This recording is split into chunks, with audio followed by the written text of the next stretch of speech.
പെഹൽഗാം ഓരോ ഇന്ത്യക്കാരൻ്റെയും നെഞ്ചിലെ വേദനയായി മാറിയിട്ട് ഏതാനും ദിവസങ്ങൾ മാത്രമേ ആയിട്ടുള്ളൂ. മതഭ്രാന്തായാലും തീവ്രവാദ ഭ്രാന്തായാലും നല്ല ശക്തമായ തിരിച്ചടിയിൽ അതുങ്ങ് മാറുക തന്നെ ചെയ്യും. ഈ നീചകൃത്യം ചെയ്തവരെയും അത് ചെയ്യാൻ പ്രേരിപ്പിച്ചവരെയും കണ്ടുപിടിച്ച് അതിക്രൂരമായ രീതിയിൽ തന്നെ ഉന്മൂലനം ചെയ്യുക തന്നെയാണ് ഇപ്പോൾ വേണ്ടുന്നത്. ഇന്ത്യൻ ജനതയെ അതീവ ദുഃഖത്തിലാഴ്ത്തിയ ഒരു പ്രധാനപ്പെട്ട വാർത്തയായിരുന്നു കഴിഞ്ഞ ദിവസം നാം കേട്ട പഹൽഗാം ടെററിസ്റ്റ് അറ്റാക്ക്.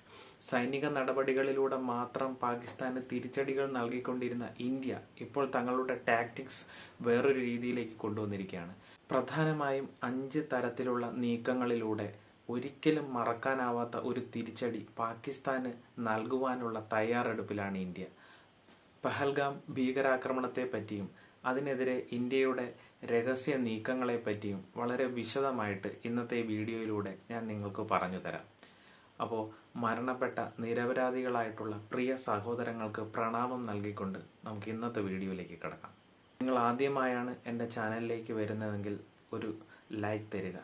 ഈ വീഡിയോ ഇഷ്ടപ്പെടുകയാണെന്നുണ്ടെങ്കിൽ മാക്സിമം ആൾക്കാരിലേക്ക് ഇത് ഷെയർ ചെയ്യുക. ഞാൻ തുടക്കത്തിലെ സൂചിപ്പിച്ചതുപോലെ തന്നെ ഇത്തവണ ഇന്ത്യയുടെ നീക്കം സൈനികപരമായിട്ടല്ല എന്ന് കാണാനായിട്ട് സാധിക്കും. പാകിസ്ഥാന് മേൽ വാട്ടർ വാർ ഡിക്ലെയർ ചെയ്തിരിക്കുകയാണ് ഇന്ത്യ എന്ന് പറയാം. വർഷങ്ങളുടെ നിശബ്ദതയ്ക്ക് ശേഷം പാകിസ്ഥാന് കനത്ത മറുപടി നൽകാൻ ഒരുങ്ങുകയാണ് ഇന്ത്യ. അതിൻ്റെ ആദ്യ പടിയായിട്ടാണ് സിന്ധു നദീജല കരാർ റദ്ദാക്കിയ ആ ഒരു പ്രവർത്തനത്തിനെ നമുക്ക് മനസ്സിലാക്കാനുള്ളത്. ഈ ഒരു കരാർ ഇന്ത്യ റദ്ദാക്കുന്നതോടുകൂടി പാകിസ്ഥാന് വളരെ വലിയ വിലയാണ് ഇതിൽ നൽകേണ്ടി വരിക. ഇങ്ങനെ നടക്കുകയാണെന്നുണ്ടെങ്കിൽ ഏകദേശം 75% വരുന്ന പാകിസ്ഥാനിലെ ആളുകൾക്ക് സിന്ധു നദീജലം കിട്ടാതെ വരും. സിന്ധു നദിയിൽ ഏർപ്പെടുത്തുന്ന ഏത് തരത്തിലുള്ള നിയന്ത്രണവും പാകിസ്ഥാനെ ഒരു മരുഭൂമിക്ക് തുല്യമായിട്ടുള്ള പ്രദേശമാക്കി മാറ്റും എന്നാണ് ഞാൻ ഈ പറഞ്ഞു വരുന്നതിൻ്റെ അർത്ഥം എന്ന് പറയുന്നത്. അതായത് പാകിസ്ഥാന്റെ 90% ഭക്ഷ്യോൽപാദനവും 25% GDP-യും ഈ നദിയെയും അതിൻ്റെ ജലത്തെയും ആശ്രയിച്ചിട്ടാണ് ഉള്ളത് എന്ന് മനസ്സിലാക്കുക. പാകിസ്ഥാൻ വിഭജനത്തിന് ശേഷം മുതൽ പാകിസ്ഥാൻ ഈ നദിയെയും അതിൻ്റെ ജലത്തെയും ആശ്രയിക്കുന്നതായിട്ട് നമുക്ക് കാണുവാൻ സാധിക്കും. കാര്യങ്ങൾ മാറി മറിയുന്നത് 1948 ഇന്ത്യ പാകിസ്ഥാൻ യുദ്ധത്തോടു കൂടിയാണ്. ഇതിനുശേഷം സിന്ധു നദീജലത്തിന്റെ ഉപഭോഗം നിയന്ത്രിക്കുന്നതിന് ഒരു കരാർ ആവശ്യമാണ് എന്നൊരു സാഹചര്യം നിലവിൽ വരുന്നു. ഈ സമയങ്ങളിൽ പാകിസ്ഥാന്റെ ഇന്ത്യക്ക് മേലുള്ള തുടർച്ചയായ ആക്രമണങ്ങൾക്ക് മറുപടി എന്നോണം പാകിസ്ഥാനിലേക്ക് പോകുന്ന നദിക്ക് കുറുകെ ഡാം കെട്ടിയൊക്കെയാണ് ഇന്ത്യ പ്രതിഷേധിക്കുന്നത്. ഈ ഒരു നടപടി പാകിസ്ഥാനെ സംബന്ധിച്ചിടത്തോളം വലിയൊരു ഭീഷണിയായതിനാലാണ് നദീജല കരാറിൽ ഏർപ്പെടുവാൻ പാകിസ്ഥാന് മനസ്സോടെ തയ്യാറാകുന്നത്. അവർ ഈ കരാറിൽ ഏർപ്പെടാമെന്നതോടുകൂടി സമ്മതം മൂളുകയാണ്. ഓർമ്മയിലിരിക്കേണ്ട ഒരു പ്രധാനപ്പെട്ട കാര്യം എന്തെന്നാൽ ഇന്ത്യ സിന്ധു നദീജലം ഉപയോഗിച്ചുകൊണ്ട് പാകിസ്ഥാനെ ചലഞ്ച് ചെയ്യുന്ന ആദ്യത്തെയും അവസാനത്തെയും സംഭവമായിരുന്നു ഈ ഡാം കെട്ടിയതുപോലെയുള്ള സംഭവങ്ങളെന്ന് പറയാം. ഈ സംഭവത്തിനൊക്കെ ശേഷം തുടർന്ന് കനാലുകളൊക്കെ വീണ്ടും സജീവമാക്കിക്കൊണ്ട് പാകിസ്ഥാനിലേക്കുള്ള ജലലഭ്യത ഇന്ത്യ ഉറപ്പാക്കുന്നത് കാണാൻ സാധിക്കും. എന്നാൽ ഈ സാഹചര്യത്തെ ഫലപ്രദമായി ഉപയോഗിച്ചത് പാകിസ്ഥാൻ ആയിരുന്നു എന്ന് കൂടി മനസ്സിലാക്കാം. ഭാവിയിൽ ഉണ്ടായേക്കാവുന്ന വലിയ വെല്ലുവിളികൾ മനസ്സിൽ കണ്ടുകൊണ്ട് നിലവിലെ സാഹചര്യം മുതലെടുക്കുന്നതിനാണ് പാകിസ്ഥാൻ ശ്രമിച്ചത്. അവർ ലോക ബാങ്കിനെയാണ് സമീപിച്ചത്. തുടർന്നുള്ള ചർച്ചകൾക്ക് ശേഷമാണ് ഏറ്റവും പ്രസിദ്ധമായിട്ടുള്ള സിന്ധു നദീജല കരാർ 1960 ഇന്ത്യയും പാകിസ്ഥാനും ഒപ്പിടുന്നത്. ഇനി കുറച്ച് ചരിത്രമൊക്കെ പരിശോധിക്കുകയാണെന്നുണ്ടെങ്കിൽ ലോകത്തിലെ തന്നെ ഏറ്റവും വിജയകരവും അതേപോലെ ഉദാരപരവുമായിട്ടുള്ള കരാർ എന്നാണ് ഈ ഒരു കരാറിനെ വിശേഷിപ്പിക്കുവാൻ സാധിക്കുക. അന്ന് പല ലോക നേതാക്കളും ഈ കരാറിനെ പ്രശംസിച്ചുകൊണ്ട് മുന്നോട്ട് വരുന്നത് ചരിത്രം പരിശോധിക്കുമ്പോൾ നമുക്ക് കാണുവാനായിട്ട് സാധിക്കും. ഇന്ത്യ ഈ കരാറിലൂടെ ലോകത്തിന് മുന്നിൽ സമാധാനത്തിന്റെയും ഒരുമയുടെയും ഒരു സന്ദേശമായിരുന്നു നൽകുവാൻ ഉദ്ദേശിച്ചിരുന്നത്. ഇനി നദികളുടെ കാര്യത്തിലേക്ക് തിരിച്ചു വന്നാൽ സിന്ധുവും അതിന്റെ പോഷക നദികളും ഭൂമിശാസ്ത്രപരമായി നോക്കുമ്പോൾ ഇന്ത്യയിൽ നിന്ന് പാകിസ്ഥാനിലേക്കാണ് ഒഴുകുന്നത് എന്ന് കാണാം. അതുകൊണ്ട് തന്നെ ഇന്ത്യ സിന്ധു നദിയെ സംബന്ധിച്ചിടത്തോളം അപ്പർ റിപ്പേറിയൻ നേഷൻ ആണെന്നും പാകിസ്ഥാൻ ഡൗൺ റിപ്പേറിയൻ നേഷൻ ആണെന്ന് പറയാൻ സാധിക്കും. കുറച്ചുകൂടി ക്ലിയർ ആയിട്ട് പറഞ്ഞു കഴിഞ്ഞാൽ അപ്പർ റിപ്പേറിയൻ നേഷനുകൾക്കായിരിക്കും നദിയുടെ ഒഴുക്കിന്റെ നിയന്ത്രണം വരുന്നത് എന്നർത്ഥം. എന്നാൽ ഇത്തരത്തിലുള്ള അധികാരങ്ങളോ അവകാശങ്ങളോ കാലാകാലങ്ങളായി ഇന്ത്യ പാകിസ്ഥാനുമേൽ പ്രയോഗിച്ചിട്ടില്ല എന്നുള്ളതാണ് ഏറ്റവും വാസ്തവമായ കാര്യം. അപ്പോൾ ഈ ഒരു സിറ്റുവേഷൻ നിലനിന്നിട്ട് കൂടി സിന്ധു നദിയുടെ പോഷക നദികളിൽ ഝലാം, ചിനാബ്, ഇൻഡസ് തുടങ്ങിയതെല്ലാം പാകിസ്ഥാന്റെ കൈവശവും അതേപോലെ രവി, ബിയാസ്, സത്ലജ് തുടങ്ങിയ പോഷക നദികൾ ഇന്ത്യയുടെ കൈവശവുമാണ് വന്നു ചേർന്നത്. സാധാരണഗതിയിൽ നോക്കുമ്പോൾ ഈ ഒരു ഡിവിഷൻ ഇന്ത്യക്കും പാകിസ്ഥാനും ഒരേപോലെയാണ് എന്ന് നമുക്ക് തോന്നും. കാരണം രണ്ടുപേർക്കും മൂന്ന് ട്രിബ്യൂട്ടറീസ് വെച്ചാണല്ലോ കിട്ടിയത്. പക്ഷേ ശരിക്കും ഫാക്ട് പരിശോധിച്ചാൽ അത് അങ്ങനെ അല്ല എന്ന് മനസ്സിലാക്കാൻ സാധിക്കും. ശരിക്കും പറഞ്ഞാൽ ഈ ഒരു ഡിവിഷൻ വഴി ഇൻഡസ് നദിയുടെ 16 മില്യൺ ഏക്കർ ഫീറ്റിൽ 33 മില്യൺ ഏക്കർ ഫീറ്റ് മാത്രമാണ് ഇന്ത്യക്ക് ആക്സസിബിൾ ആയിരുന്നത് എന്ന് മനസ്സിലാക്കും. അതായത് 20% മാത്രമായിരുന്നു ഇന്ത്യയുടെ പൊസഷൻ എന്ന് ചുരുക്കം. ലോക ചരിത്രത്തിൽ തന്നെ ആദ്യമായിട്ടാണ് ഒരു അപ്പർ റിപ്പേറിയൻ നേഷൻ തങ്ങളുടെ സമ്മതത്തോടെ ഇത്രയധികം ഭാഗം നദി ലോവർ റിപ്പേറിയൻ നേഷന് യൂസ് ചെയ്യാൻ നൽകുന്നത് എന്ന് കൂടി നമുക്ക് കാണാനായിട്ട് സാധിക്കും. പാകിസ്ഥാനിലെ കാർഷിക മേഖലയെ സംബന്ധിച്ചിടത്തോളം സിന്ധു നദിയിലെ ജലം വളരെ പ്രധാനപ്പെട്ടതാണ്. കാരണം ഇതിൽ കാൽസ്യം, പൊട്ടാസ്യം, അയൺ, സിങ്ക് പോലെയുള്ള മിനറൽസ് വളരെ സമൃദ്ധമായിരുന്നു. പക്ഷെ ഇന്ന് പ്ലാസ്റ്റിക് മുഖേന മോസ്റ്റ് പൊല്യൂട്ടഡ് പ്ലാസ്റ്റിക് റിവർ എന്നൊരു ചീത്തപ്പേര് കൂടി ഇതിന് ലഭിക്കുന്നു എന്ന് വളരെ വേദനയോടെ ഇതിനിടയ്ക്ക് പറഞ്ഞുകൊള്ളട്ടെ. ഇനി സ്വല്പം പിറകിലേക്ക് സഞ്ചരിച്ചാൽ, അതായത് ഈ കരാർ ഉണ്ടായ സമയത്തുണ്ടായ ചില നെഗോസിയേഷൻസിനെ പറ്റിയാണ് പറയാൻ പോകുന്നത്. പാകിസ്ഥാനെ സംബന്ധിച്ചിടത്തോളം ഈ ഒരു കരാർ ഉണ്ടാക്കുന്നതിന് ഒരു തേർഡ് പാർട്ടിയെ ഇതിനകത്തേക്ക് കണക്ട് ചെയ്യേണ്ടത് വളരെ അത്യാവശ്യമായിരുന്നു. സിന്ധു നദീജലത്തിന്റെ പ്രാധാന്യത്തെ പറ്റി വിശദീകരിക്കുമ്പോഴും ഹിന്ദുക്കളുടെ മണ്ണിലെ നദി അത് ഞങ്ങൾക്ക് വിശ്വാസമില്ല എന്ന പോലെയുള്ള പ്രയോഗങ്ങൾ മുഹമ്മദ് അലി ജിന്ന നടത്തുന്നതായിട്ട് ചരിത്രത്തിൽ രേഖപ്പെടുത്തിയിട്ടുണ്ട്.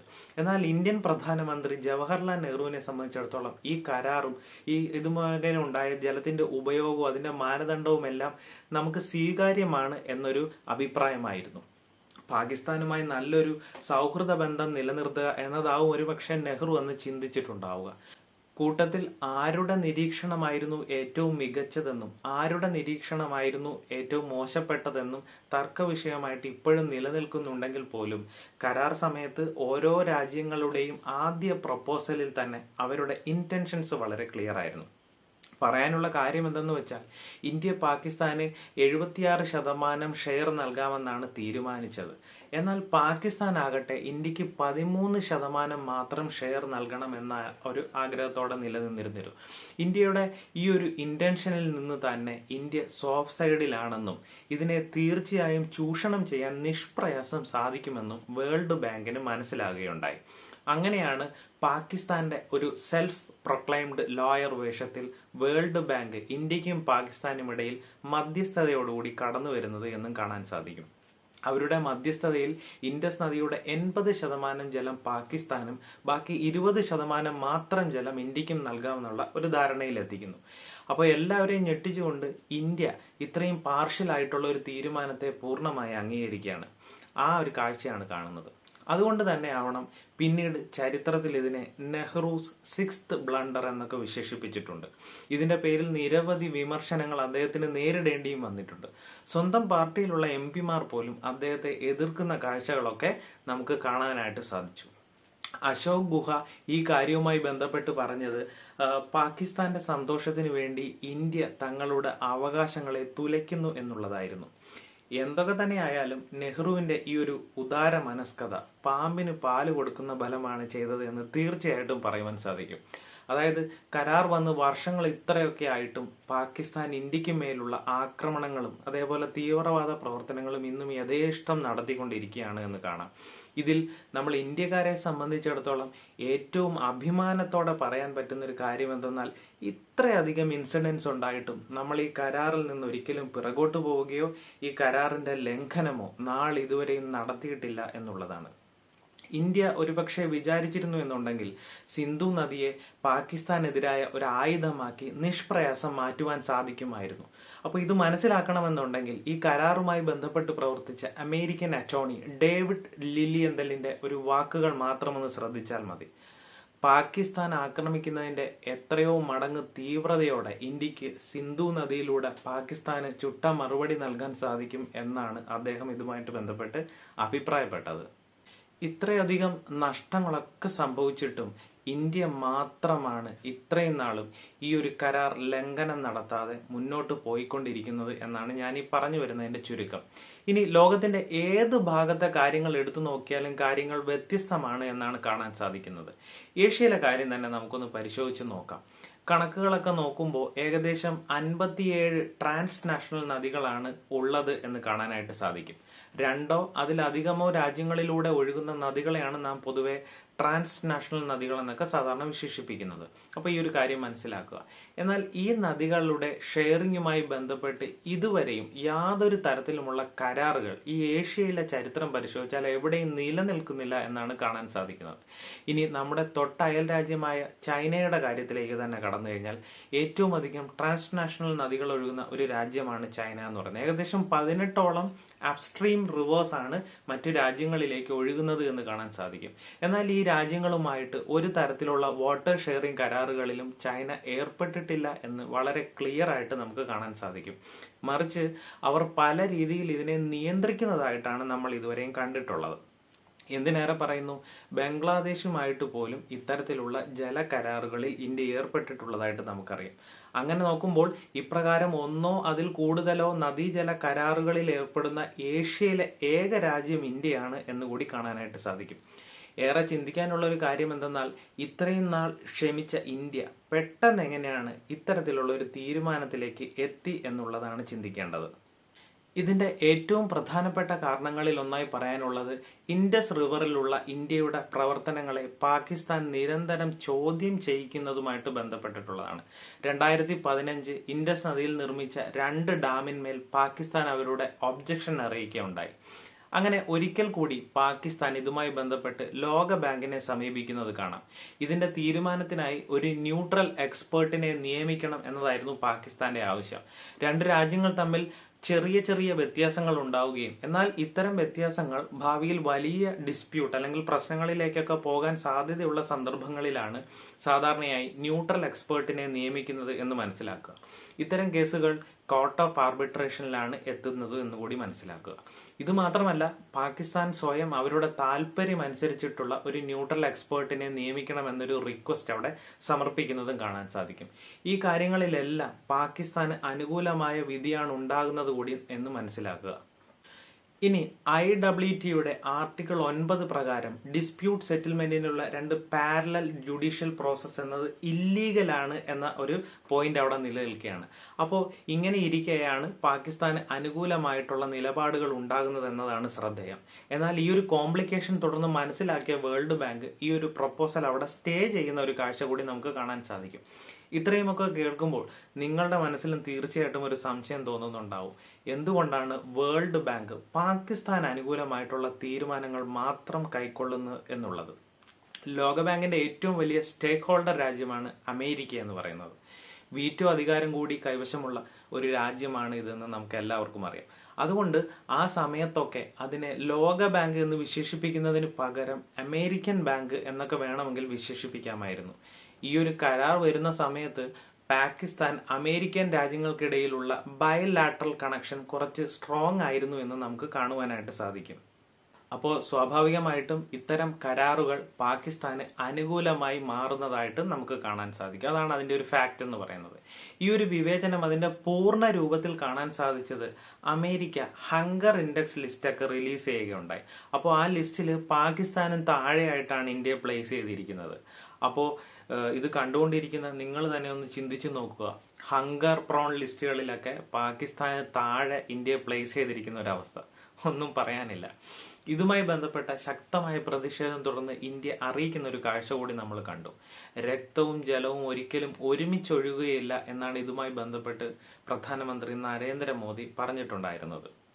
അങ്ങനെയാണ് ഉടമ്പടിയുമായി ബന്ധപ്പെട്ട നദീജലത്തിന്റെ പരമാവധി ഉപയോഗം ഇന്ത്യ തീർച്ചയായും നടത്തുകയും അതുവഴി ഇന്ത്യയിലെ കാർഷിക മേഖലയെ ശക്തിപ്പെടുത്താൻ ശ്രമിക്കുകയും ചെയ്യുമെന്ന തരത്തിലുള്ള തീരുമാനങ്ങളിലേക്കൊക്കെ അന്ന് ഇന്ത്യ എത്തുന്നത്. ഞാൻ ആദ്യമേ സൂചിപ്പിച്ച ഇന്ത്യയുടെ പൊസഷനിലുള്ള ആ ഒരു 20% ജലത്തിന്റെ കാര്യം പറഞ്ഞില്ലേ, അതിൽ തന്നെ 93% മാത്രമാണ് ഇന്ത്യ കാർഷിക ആവശ്യങ്ങൾക്ക് ഉപയോഗിക്കുന്നത്. ബാക്കി 7% ജലം പാകിസ്ഥാനിലേക്ക് വെറുതെ ഒഴുകിപ്പോയിക്കൊണ്ടിരിക്കുകയാണ് എന്ന് കാണാനായിട്ട് സാധിക്കും. ഒപ്പം തന്നെ 13.2 ലക്ഷം ഏക്കർ ഏരിയയിലുള്ള ഇറിഗേഷനാണ് കരാറിൽ ഇന്ത്യക്ക് പറഞ്ഞിട്ടുള്ളത്. അതിൽ 8 ലക്ഷം ഏക്കർ ഇറിഗേഷൻ മാത്രമാണ് ഇന്ത്യ ഉപയോഗിച്ചിരിക്കുന്നത് എന്നും കാണാൻ സാധിക്കും. എന്നാൽ ഇത്തരം ഇളവുകൾ എല്ലാം ഇന്ത്യ തുടർന്ന് ഉപേക്ഷിക്കുകയും പുതിയ മാറ്റങ്ങളിലേക്ക് പോകുന്നതും നമുക്ക് കാണാൻ സാധിക്കും.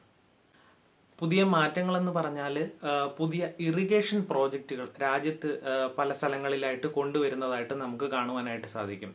പല നോർത്ത് ഇന്ത്യൻ സ്റ്റേറ്റുകൾക്കും ഗുണം ചെയ്യുന്ന കിഷൻ ഗംഗ ഡാമിനെതിരായിട്ടായിരുന്നു പാകിസ്ഥാൻ അന്ന് ഒരു ഒബ്ജക്ഷൻ വെച്ചിരുന്നത്. 12% എനർജി പ്രൊഡക്ഷൻ ഈ ഡാം മുഖേന നമുക്ക് ലഭിക്കുന്നുണ്ടായിരുന്നു.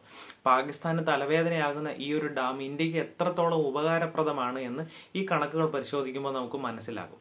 അപ്പോൾ ഇന്ത്യക്ക് വളരെയധികം ഗുണമുണ്ടാകുന്നു എന്നുള്ള ഒരൊറ്റ കാരണം കൊണ്ട് തന്നെയാണ് പാകിസ്ഥാൻ ഇതിനെ അന്ധമായി എതിർക്കുന്നതും ഇതിനകത്ത് ഒബ്ജക്ഷൻ വെക്കുന്നതുമെന്ന് നമുക്ക് എല്ലാവർക്കും മനസ്സിലാവുന്ന കാര്യമാണ്. ഇത്രയും ചരിത്രങ്ങൾ മനസ്സിലാക്കുമ്പോൾ തന്നെ നമ്മുടെ തൊട്ടടുത്ത രാജ്യമായിട്ടുള്ള ചൈനയുമായി നാം ബ്രഹ്മപുത്ര നദി ഷെയർ ചെയ്യുന്നുണ്ട് എന്നൊരു ഫാക്ട് കൂടി നമ്മൾ മനസ്സിൽ വെക്കുക. എന്നാൽ അതുമായി ബന്ധപ്പെട്ട് യാതൊരു കരാറും ഇന്ത്യയുമായിട്ട് ചൈന ഏർപ്പെട്ടിട്ടില്ല എന്നുകൂടി മനസ്സിലാക്കുക. മാത്രവുമല്ല, നദിയുടെ നിയന്ത്രണവും കൈവശാവകാശവും ഒക്കെ നിരന്തരമായി തങ്ങളിലേക്ക് എത്തിക്കാനുള്ള പല തരത്തിലുള്ള കുറുക്ക് ശ്രമങ്ങളൊക്കെ അവർ നടത്തുന്നതായിട്ടും നമ്മൾ കാണുന്നതാണ്. ഈ നദിയെ എങ്ങനെയാണ് ചൈന ഇത്ര ഫലപ്രദമായിട്ട് തങ്ങളുടെ രീതിയിലേക്ക് ആക്കാൻ വേണ്ടിയിട്ട് ഉപയോഗിക്കുന്നത് എന്ന് മനസ്സിലാക്കാൻ താല്പര്യമുണ്ട് എന്നുണ്ടെങ്കിൽ തീർച്ചയായും കമന്റ് സെക്ഷനിൽ അതൊന്ന് രേഖപ്പെടുത്തുക. അപ്പോൾ അതുമായി ബന്ധപ്പെട്ട് ഒരു സെപ്പറേറ്റ് വീഡിയോ ചെയ്യുവാനായിട്ട് ഞാൻ തീർച്ചയായിട്ടും ശ്രമിക്കുന്നതാണ്. എന്തായാലും ഇത്രയുമൊക്കെ കേൾക്കുമ്പോൾ തന്നെ പണ്ട് നമ്മൾ സ്വീകരിച്ചിരുന്നത് പോലെ ഒരു ഉദാര മനസ്കതയോടെ ഇതിനെ സമീപിക്കണോ അതോ ഇപ്പോൾ ഉള്ളതുപോലെ കടുത്ത നടപടികളിലേക്ക് കടക്കണമോ എന്ന് നമുക്ക് തീർച്ചയായിട്ടും ഒരു തീരുമാനത്തിലേക്ക് എത്താൻ സാധിക്കുമെന്ന് വിശ്വസിക്കുന്നു. ഇന്ത്യയുടെ ആദ്യ നീക്കമായ സിന്ധു നദീജല കരാർ റദ്ദാക്കുന്നതിനെ പറ്റി വളരെ വിശദമായിട്ട് എല്ലാവർക്കും മനസ്സിലായി എന്നാണ് പ്രതീക്ഷിക്കുന്നത്. ഇന്ത്യയുടെ മറ്റ് നീക്കങ്ങളെ പറ്റി കൂടി വളരെ ചുരുക്കി ഒന്ന് വിശദീകരിക്കാൻ ശ്രമിക്കാം. അട്ടാരി വാഗ അതിർത്തികൾ അടയ്ക്കുന്നു എന്നതായിരുന്നു പ്രധാനപ്പെട്ട ഒരു തീരുമാനം.